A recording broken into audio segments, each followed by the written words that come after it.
It's past 9. Let's return to our main story now. The Duke of Sussex has launched a legal battle against the tabloid press, taking action against the owners of The Sun, the now defunct News of the World, and the Daily Mirror in retaliation to alleged phone hacking. Now, all of this follows the news that his wife Meghan is taking separate legal action against the Mail on Sunday.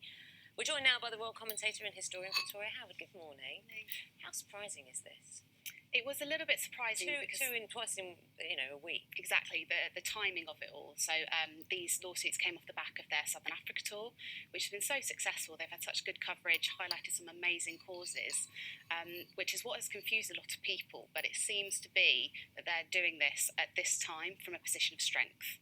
They've got all that positive coverage to go, do you know what? Now people are paying attention in a good way. Let's show them all the bad press we've had. We don't have detail because those documents have only just been filed, but we know this case is now in place. What's a little confusing is the timeline here. We mentioned before 2011, the phone hacking investigation took place in which Prince William's name was mentioned at that point. Why do you think now? Well, the legality of it means that it has to have been within the last 6 years that Harry found out about this alleged hacking of phone messages. So that is a little bit strange. They've had all that time to pursue this if they wanted to. And that's a legal detail over the length of time you have to bring a prosecution after you have knowledge. Absolutely. So obviously the News of the World scandal with these phone hacking, we've seen the cases over the years with high-profile figures taking them to court, and for this to come now is a little bit strange, but I think it's just a position, they're doing it from a position of strength, and it's a sort of two-pronged attack. Meghan is taking on the Mail group, whereas Harry's taking on the Sun and the Mirror groups, or the owners of them. The headlines around on various media outlets and the papers is this is a war on media. Mm-hmm. And we had Roy Greenslade on, former editor of the Mirror, a long while ago, before the time of perhaps when these allegations of phone hacking are being made. 2007 is around the time, and we wondered, do you think now the retaliation from the press is going to escalate in that sense, and how then they will react? It could definitely move that way. The press go, do you know what? You're attacking us. We're not going to cover your, important royal events. We're not going to showcase the causes that you're highlighting. But I think the way that Harry wants it to go, or the couple want it to go, is that they will hope to maybe settle out of court, which is quite often what happens. And then on the back of that, there'll be an agreement to say, okay, we'll draw a line. We won't publish, we won't speak to Meghan's father. We won't try and publish these gossipy stories about you.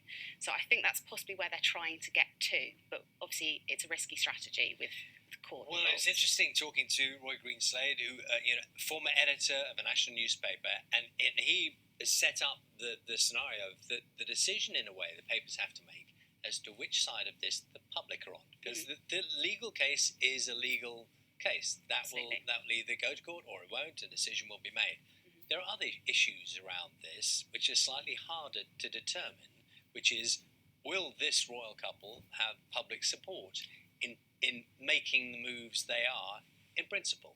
Definitely, and I think it's very much quite a split. So from the social media interaction I have with people in the royal following circle, as it were, many of them support them and think that the coverage of Meghan and Harry has been hugely biased, and some of the stories and headlines have been disgusting. You see some of the wording that's used, and it is horrific.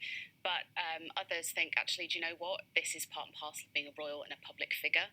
And you can see it from that argument too, but there is a line, and has it been crossed, I think, is where people are umming and ahhing. What's your inkling when it comes to how much support this couple is getting from the firm, the royal family as a whole? I think, obviously, and the Harry, official line, Buckingham Palace. This seems to have been done without sort of approval from on high, as it were. The statement Harry released for Meghan's lawsuit, it was set up on a website that has nothing to do with Buckingham Palace or the household itself, the Sussex household. So it seems that this might not have been authorised in that way, but they were made aware of it, the Queen, Prince Charles. So I think they support them because they saw what happened with Diana, but it's whether this was maybe that angry email that you don't send, that you just draft and then delete. That's to be seen whether it does backfire on them. Victoria, thank you very much. Thank you.